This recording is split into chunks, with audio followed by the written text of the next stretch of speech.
Assalamualaikum warahmatullahi wabarakatuh. Bersama saya Utriweni Mukhayyar. Pada kesempatan kali ini kita akan membahas mengenai peluang dan aturan bias.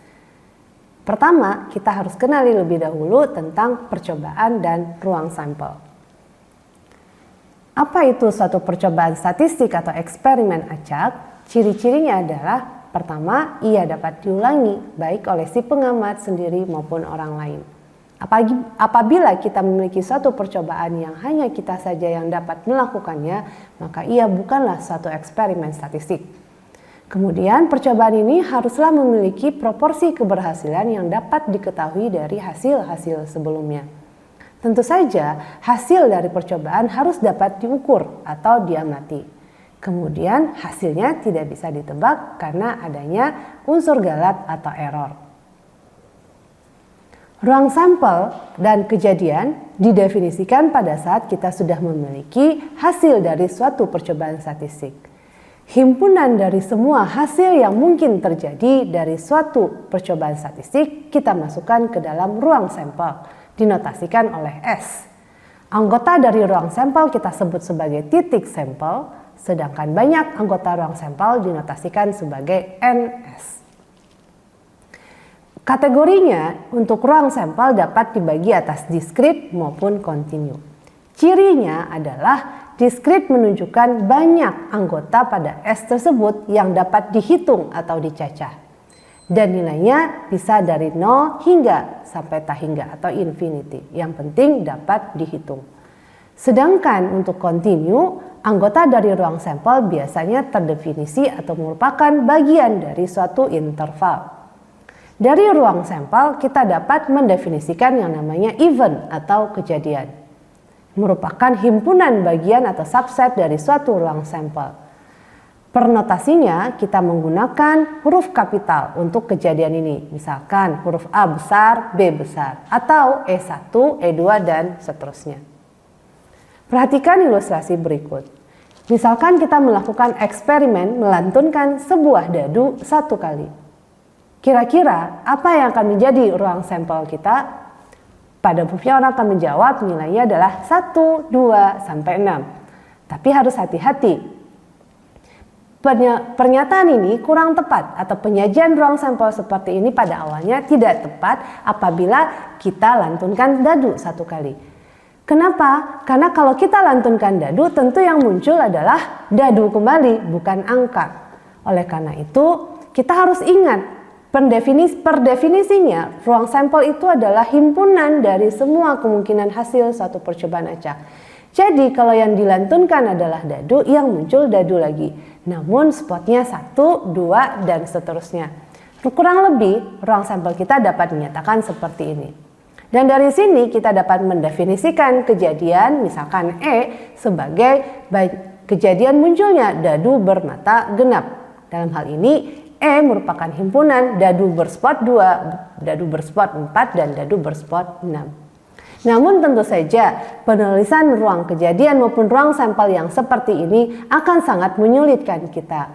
Makanya kita petakan masing-masing spot 1, 2, sampai 6 sebagai kepada angka 1, 2, hingga 6. Oleh karena itu kita akan melakukan penyederhanaan dalam penulisan menggunakan angka-angka.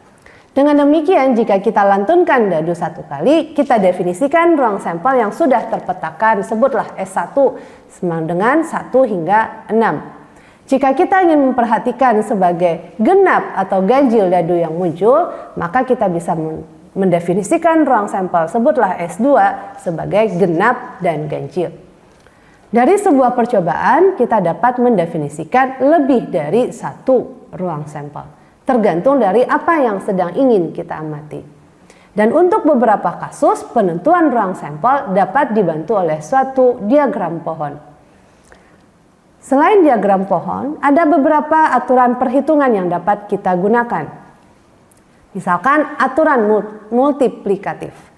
Aturan ini memudahkan kita dalam jika kita memiliki K himpunan dengan ukuran N1, N2 hingga NK, dan kita harus memilih satu elemen secara acak, maka banyak cara pemerolehannya untuk hasil yang berbeda adalah dengan mengalihkan semua N1, N2, dan NK. Ini disebut sebagai aturan multiplikatif. Kemudian kita juga dapat mengatur banyak cara, atau kita dapat menghitung banyak cara mengatur ulang N elemen di suatu himpunan dengan urutan diperhatikan sebagai N faktorial. Atau kalau seandainya kita ingin menyusun N elemen yang diambil K saja dengan urutan tertentu sebagai permutasi NK, yaitu N faktorial dibagi N min K faktorial. Bisa juga dengan melihat kombinasi bahwa kita mengambil sebanyak K dari N elemen tanpa memperhatikan urutan, yang dinotasikan atau dihitung sebagai N faktorial dibagi K faktorial dikali N min K faktorial. Selanjutnya dengan aturan partisi, misalkan kita punya N elemen dari suatu himpunan yang ingin dibagi menjadi J kelompok, masing-masing berukuran N1, N2 hingga Nj, maka banyak cara pengaturannya adalah N faktorial dibagi N1 faktorial kali N2 faktorial hingga Nj faktorial. Sedangkan diagram pohon dapat digunakan sebagai ilustrasi perhitungan dan representasi dari semua luaran yang mungkin dari sebuah percobaan. Perhatikan ilustrasi 3 ini. Misalkan kita melakukan percobaan yang terdiri dari melantunkan sebuah mata uang dan melantunkannya kembali jika muncul angka. Dan jika muncul gambar, maka sebuah dadu dilantunkan. Maka pada pelantunan pertama kita akan memiliki luaran berupa angka dan gambar. Dengan menggunakan diagram pohon, kita peroleh angka gambar sebagai luaran pertama. Jika angka yang muncul pada luaran pertama, maka kita lantunkan kembali uang tersebut dan kemudian kemungkinannya yang muncul adalah angka dan gambar kembali pada luaran kedua.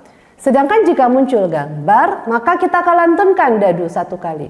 Untuk dadu luarannya adalah 1, 2, hingga 6. Sehingga ruang sampel yang dapat kita bangun dari sini adalah anggotanya AA, AG, G1 hingga G6.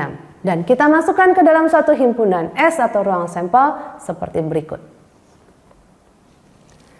Karena ruang sampel dan kejadian adalah suatu himpunan, maka kita perlu mengetahui operasi pada himpunan. Misal, kita punya dua kejadian E1 dan E2 yang masing-masing diperoleh dari pelantunan dadu 1 kali, yang mana E1 merupakan kejadian muncul dadu bermata ganjil dan E2 adalah kejadian dadu bermata bilangan prima. Gabungan artinya E1 gabung E2 bermakna himpunan semua elemen yang ada di E1 atau E2. Irisan merupakan himpunan semua elemen yang ada di E1 dan E2. Adapun komplement, misalkan E1 komplement adalah himpunan semua elemen yang tidak ada di dalam E1. Sebagai contoh, jika E1 tadi adalah dadu bermata ganjil dan E2 adalah bermata bilangan prima, maka gabungannya adalah 1, 2, 3, dan 5. Karena E1 adalah 1, 3, 5 dan E2 adalah 2, 3, 5. Gabungannya adalah 1, 2, 3, 5. Sedangkan irisannya adalah 3 dan 5. Adapun komplement dari bilangan ganjil tentu adalah genap. Dalam hal ini 2, 4, 6. Perhatikan, operasi pada himpunan ini haruslah termuat semuanya di dalam ruang sampel yang sama. Jadi kita mendefinisikan kejadian-kejadian pada ruang sampel yang sama. Sebagai latihan, mari kita coba. Di sebuah sekolah sedang dipersiapkan siswa yang akan mengikuti perlombaan matematika bergu yang terdiri dari 3 siswa. Setelah melewati tes awal dari 3 kelas 8 yang akan dipilih, A, B, dan C, terpilihlah secara berurutan 4 orang dari kelas A, 3 orang dari kelas B, dan 3 orang siswa dari kelas C yang memenuhi syarat untuk mengikuti persiapan lomba tersebut. Sekolah mengambil kebijakan bahwa setiap kelas harus terwakili dalam regu perwakilan sekolah tersebut. Hitung ada berapa banyak kelompok beranggotakan 3 siswa dari kelas berbeda yang dapat dibangun. Kita coba jawab. Misalkan siswa perwakilan kelas 8A kita sebut sebagai A1, A2, A3, dan 4 karena ada 4 siswa. Untuk kelas B ada B1, B2, B3 karena 3 siswa. Sedangkan di C karena ada 3 siswa kita sebut C1, C2, C3. Karena untuk satu kelompok terdiri dari 3 siswa dan 3 siswa ini harus mewakili masing-masing kelas A, B, dan C, maka kemungkinan untuk kelompok yang bisa kita bentuk adalah terdiri dari A1, B1, C1, atau A1, B1, C2, atau A1, B1, C3, dan seterusnya hingga terakhir bisa jadi adalah A4, B3, dan C3. Dalam hal ini, berapa banyak cara yang mungkin kita bisa peroleh untuk membentuk satu kelompok dengan 3 orang yang berasal dari kelas yang berbeda? Kita dapat menggunakan aturan multiplikatif, yaitu dengan mengalihkan 4, 3, dan 3, sehingga diperoleh 24 cara. Demikian yang dapat saya sampaikan. Terima kasih atas perhatiannya. Assalamualaikum warahmatullahi wabarakatuh.